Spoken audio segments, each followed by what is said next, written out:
Welcome to HortTube. My name is Jim Putnam. I've come over to Wendell, North Carolina, which is a little east of Raleigh where I live, to a nursery called Garden Treasures.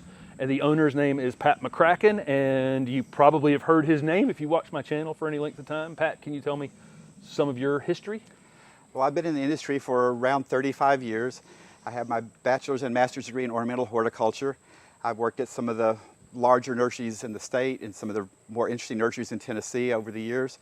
I've done a lot of international traveling, collecting plants for the last 25 or 30 years. And we have active breeding programs and several different crops and a lot of very aggressive selections we're making for the future market. So his garden center space here is like I say, it's called Garden Treasures, and he's open periodically on weekends throughout the year.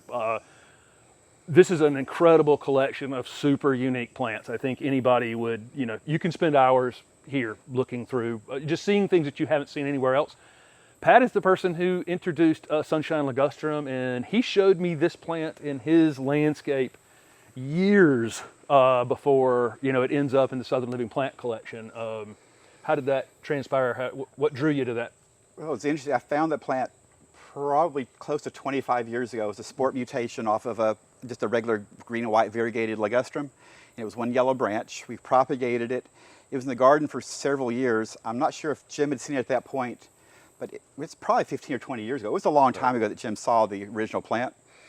And yes, it was bright yellow, but I didn't give much thought to it until one day somebody came by and says, "Where are the seeds? Where are the flowers?"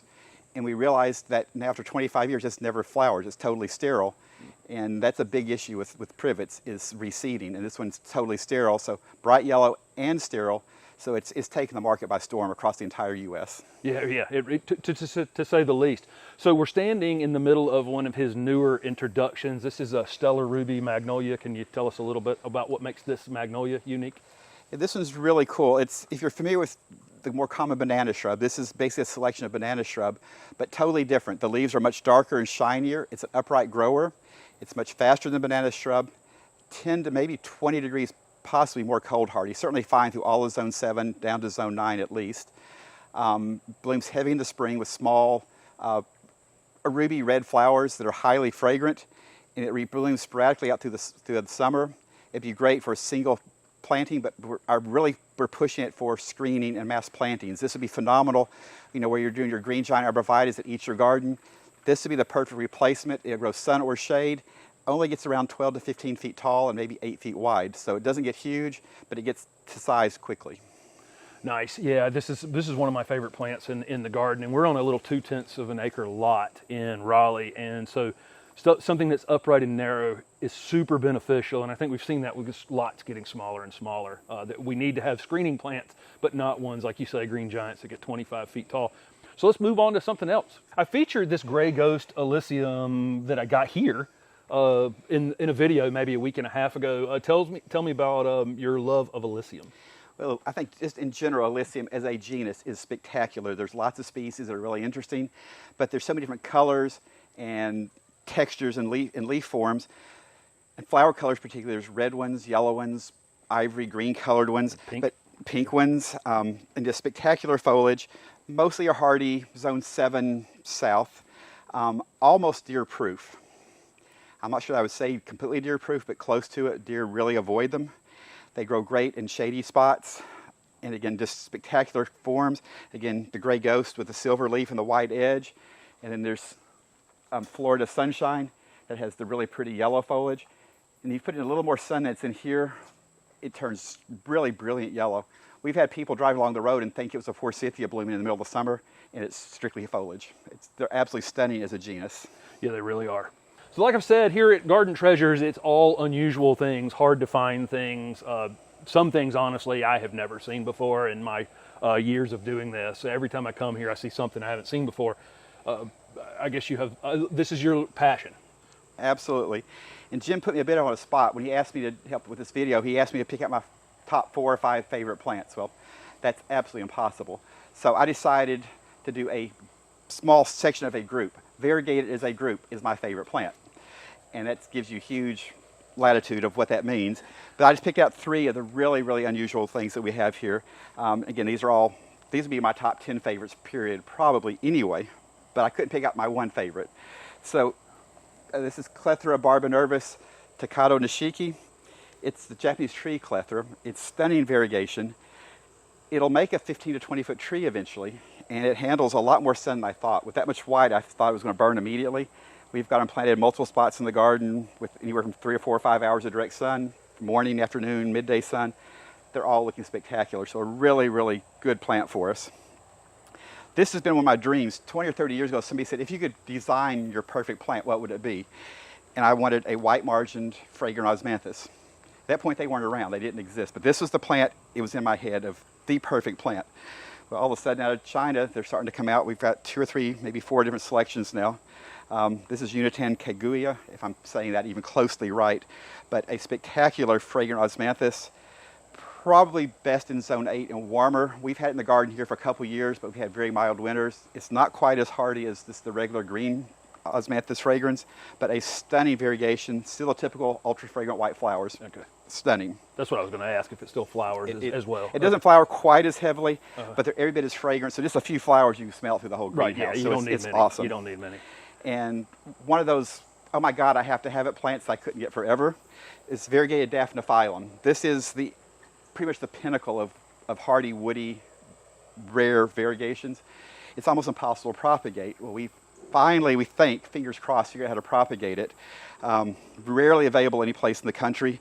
This will make a 20, 30 foot tree eventually for zone 7 to maybe 8 or 9.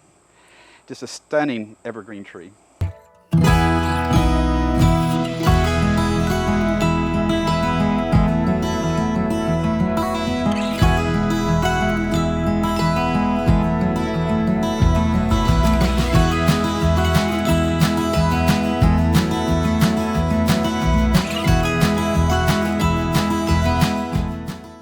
Another thing you'll find at Garden Treasures here is not only is Pat a giant collector of woody shrubs and trees and hardy things, but he has a giant collection of super rare tropical plants.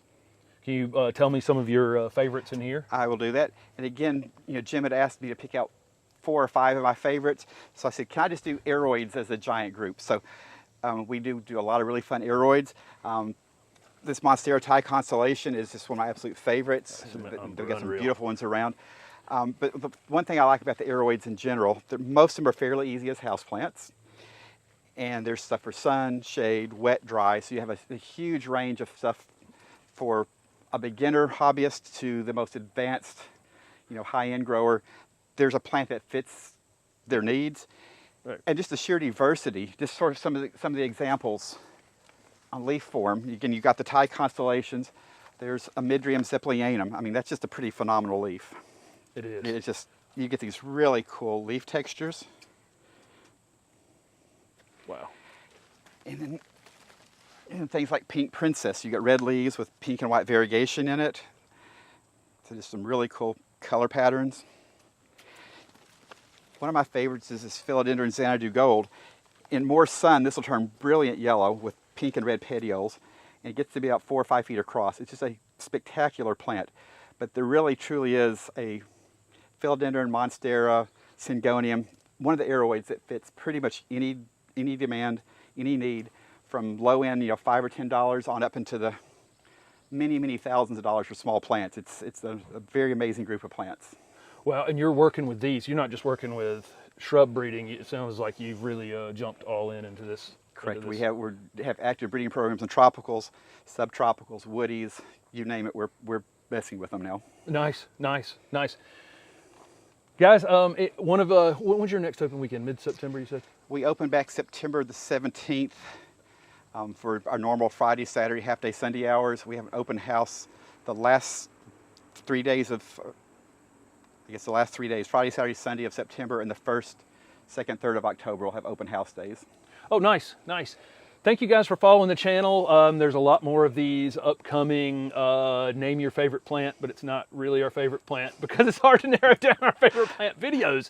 That maybe I should name them that. Is that maybe a good name for the? Yeah. Is there enough? It's not fair to tell us 4 or 5 plants. Right. Coming soon. Thanks for watching.